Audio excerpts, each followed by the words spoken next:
नहमदुहु व नसल्ली अला रसूलिल करीम अम्मा बाद अऊज़ु बिल्लाहि मिनश शैतानिर रजीम बिस्मिल्लाहिर रहमानिर रहीम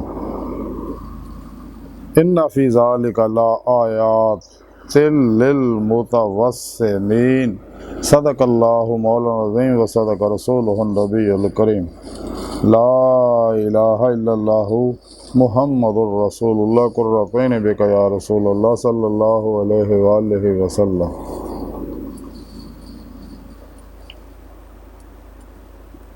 लब्बाइक पाकिस्तान, लब्बाइक लब्बाइक कश्मीर, लब्बाइक लब्बाइक अक्सा, लब्बाइक लब्बाइक फ़लस्तीन, लब्बाइक लब्बाइक ग़ज़व हिंद, लब्बाइक लब्बाइक या गौसे आज़म, लब्बाइक लब्बाइक या हुसैन, लब्बाइक लब्बाइक या रसूलल्लाह, लब्बाइक लब्बाइक अल्लाहुम्मा लब्बाइक। अज़ल तो लैके अब तक अल्लाह सोने दी बेहद हम दोसना अल्लाह के प्यारे हबीब ते बेशुमार दुरूद सलाम तो बाद काबिल सादे तरह मुअज़्ज़ज़ सामईन, अज दे दरसे तसव्वुफ़ दे अंदर मोमन दी फरासत का जिक्र करांगे। कुरान करीम दी सूरह हिजर दी 75वीं आयत पाक जिहड़ी मैनूं तलावत करन तुहानूं सुणन दा शरफ हासिल है। इस आयत पाक सोहणे रब ने फरमाया कि इहदे विच ज़रा भी शक नहीं कि इस वाक़े विच हले फरासत वास्ते निशानियां ने। यानी अल्लाह रब्बुल इज़्ज़त ने जो दूजियां कौमां ते अज़ाब नाज़िल कीते उन्हां दी नाफरमानियां दी वजह नाल ते उहदे तरफ इशारा अल्लाह रब्बुल इज़्ज़त फरमाया कि इन्हां लोकां इन्हां वाक़यात दे अंदर अहले फरासत और अहले बसीरत वास्ते निशानियां ने, इबरत दा समान है, सबक है जो सीखण के जिहड़े इन्हां गल्लां तो अल्लाह दियां नाफरमानियां करदे ने ते उन्हां नूं अल्लाह पाक दी पकड़ आ जांदी है। इस दुनिया च बाज़िआं नूं मोहलत दित्ती जांदी है, बाज़िआं नूं देर न फड़िया जांदा, बाज़िआं नूं आखिरत दे विच जाके फड़िया जांदा। बहरहाल अल्लाह पाक दा अपना कानून है, जिवें मुनासिब समझदा। ये फरासत व बसीरत एक नूर अल्लाह तरफों अता हुंदा बंदे नूं कि जिहदी वजह नाल बंदे उत्ते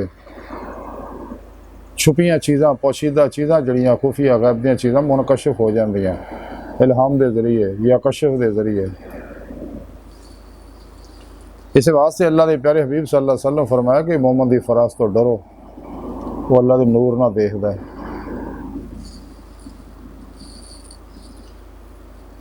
तो जिस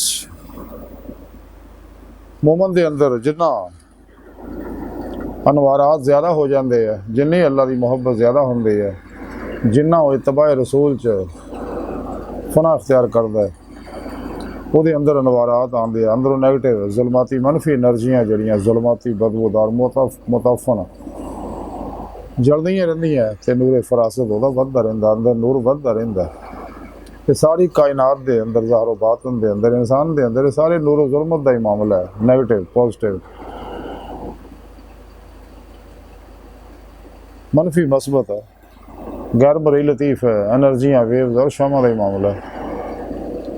नाफरमानियां ने इंसान के अंदर जुलमत पैदा होंदी है, नैगेटिव एनर्जियां पैदा होंदियां जिहड़ी इंसान नूं कुंद ज़हन करदियां, जिहड़ी इंसान की फरासत और बसीरत नूं कमज़ोर करदियां। जिन्ना नूर ज़्यादा होंदा इंसान की फरासत और बसीरत जिहड़ी वो वधदी जांदी है।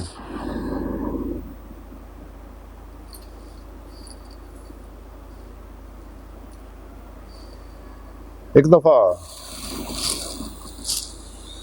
मस्जिद हराम के अंदर हज़रत इमाम शाफी रहमतुल्लाह अलैह और हज़रत इमाम मुहम्मद रहमतुल्लाह अलैह दोनों तशरीफ़ फरमा सी कि सामने एक शख्स आया तो हज़रत इमाम मुहम्मद उस शख्स को देख के कहने लगे कि मेरी फरासत ये गल कहती है कि ये बड़ाई का काम करता है शख्स। हज़रत इमाम शाफी रहमतुल्लाह अलैह उस शख्स को देखिया, कहने लगे मेरी फरासत ये गल कहती है कि शख्स लोहारां का काम करता है। वो शख्स नज़दीक आया, जो पूछया कि अल्लाह के बंदे तू की काम करना, वो कहने लगा पहला मैं लोहारां का काम करता सी, अजकल मैं बड़ाई का काम कर रहा तरखाना। यानी दोनों की इमामां की बसीरत जिहड़ी है सही काम किया। तो जिहदे अंदर अनवारात की कैफियत ज़्यादा होंदी है, उन्हां अंदर बसीरत खुल जाती है। तो वो अलामात हो इस दलाल ना हालात को देख के उन्होंने बसीरत उन्होंने रहनुमाई करती है। इस रिसाला कुशैरिया च लिखिया कि हज़रत अबू सईद खर्राज रहमतुल्लाह अलैह फरमाते ने कि जिहड़ा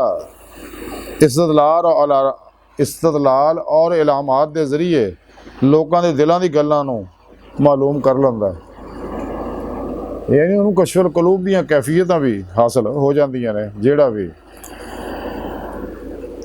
जिहदे अंदर नूरे फरासत नूरे बसीरत जिहड़ा वध जांदा है।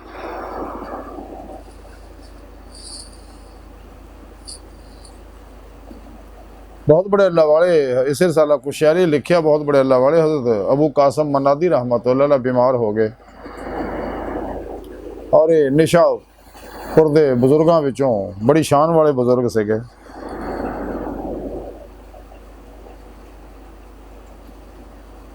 हज़रत अबुल हसन बुशंजी और हज़रत हसन हद्दाद रहमतुल्लाह अलैह उन्हां दी इयादत वास्ते तशरीफ ले आए। उत्थे जो गए रस्ते विच, क्योंकि हमेशा बुजुर्गों का तरीका है किसी अल्लाह वाले की बारगाह च या किसी के भी घर मेहमानी के खाली हथ ना जाओ, हमेशा बुजुर्गों का तरीका कर रहे हैं। और रस्ते विचों उन्हें एक सेब अद्धे दिरहम का खरीदया उधार। तो जदों हज़रत अबू कासम मनादी रहमतुल्लाह को पहुँचे तो उत्थे बह गए। तो हज़रत अबू कासम मनादी रहमतुल्लाह कहन लगे कि जुल्मत का नेरा किदां दा है तुहाडे इर्द गिर्द।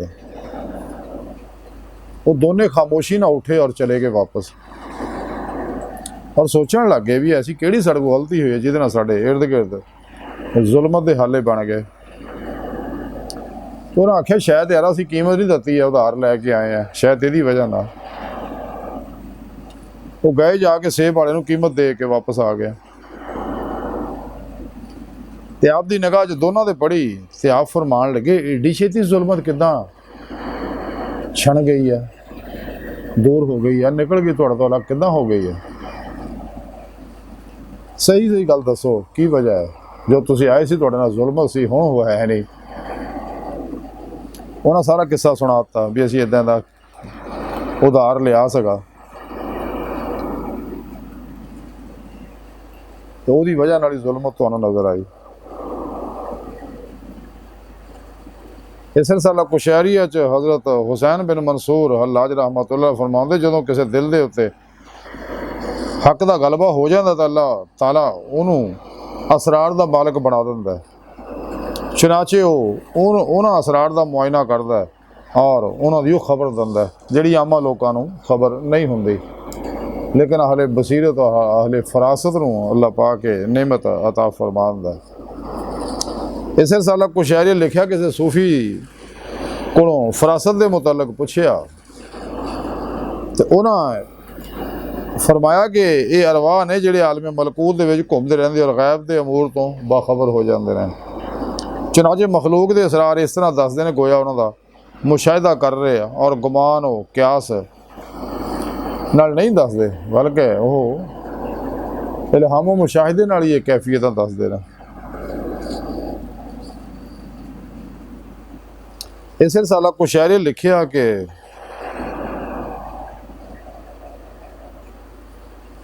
हज़रत अबू उस्मान हैरी दे एक मुरीद शख्स होया कि तौबा की आप दे हत्थे, जिन्हां दा नाम जिहड़ा जिक्रिया सख्तनी रहमतुल्लाह अलैह सीगा।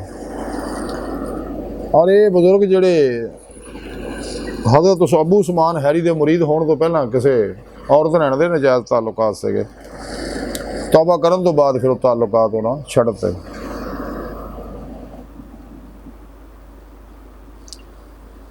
एक दिन यही जिक्रिया हज़रत अबू उस्मान हैरी के सराणे खलोते सीगे ते अचानक उस औरत का ख्याल आ गया जिहदे नाल पहला नाजायज़ ताल्लुक सीगे। हज़रत अबू उस्मान हैरी रहमतुल्लाह फौरन सिर चक के कहन लगे क्या तेनों शर्म नहीं आती, यही कर रहे हैं। वो फौरन आप तर मतवजो हो गए, उस ख्याल बद नूं अपने अंदरों कढ़ता। ये नहीं हजरत उस्मानी हरी रहमतुल्लाह दी बसीरत और फरासत इन्नी तेज सी कि उन्होंने फौरन वो चीज़ जिहड़ी मुनकशफ हो गई।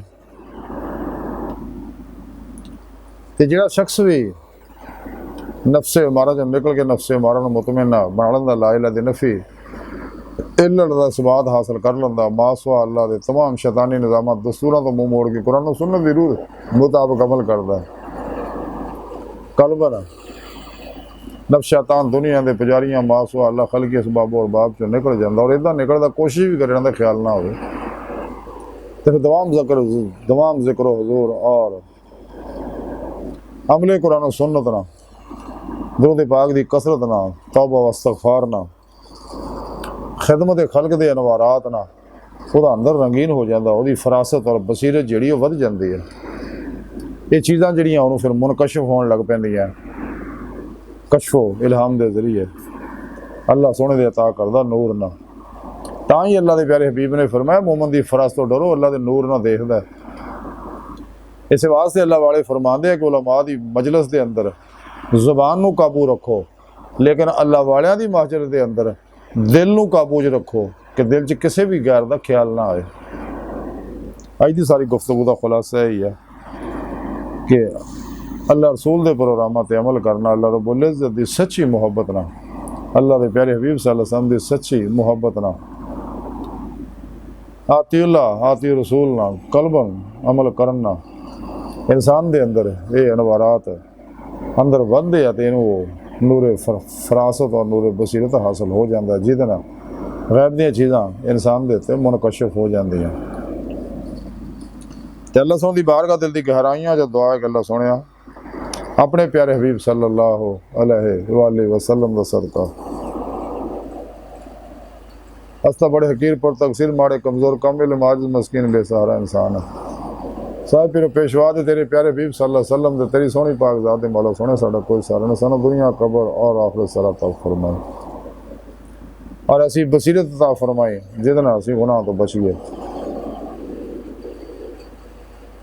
और तेरे कुर्ब दियां बुलंदियां तय करदे हैं तेरा दीदार दी नेमत उज़मा हासिल करिए। इस दुनिया दिल दे आईने दिल दियां अखां नाल जिहड़ा साडी जिंदगी दा मकसद है, जिस मकसद वास्ते तू सानू पैदा कीता, ते अपने हबीब दा सदका अल्लाह पाक साड़ियां खदा गुनाह माफ़ फरमा, अपने दायमी दीदार दी नेमत उज़मा दौलत कुबरा अता फरमा, साडे नूरे बसीरत और फरासत दे विच इज़ाफ़ा फरमा। ते अल्लाह सोने दी बारगाह दिल दी गहराइयां दुआ कि अल्लाह सोने अपने प्यारे हबीब दा सदका सानू फना फे तौहीद और बरक फे तौहीद फरमा। अल्लाह बस ते बाकी सब हवस है, वमा अलैना इल्लल बलागुल मुबीन।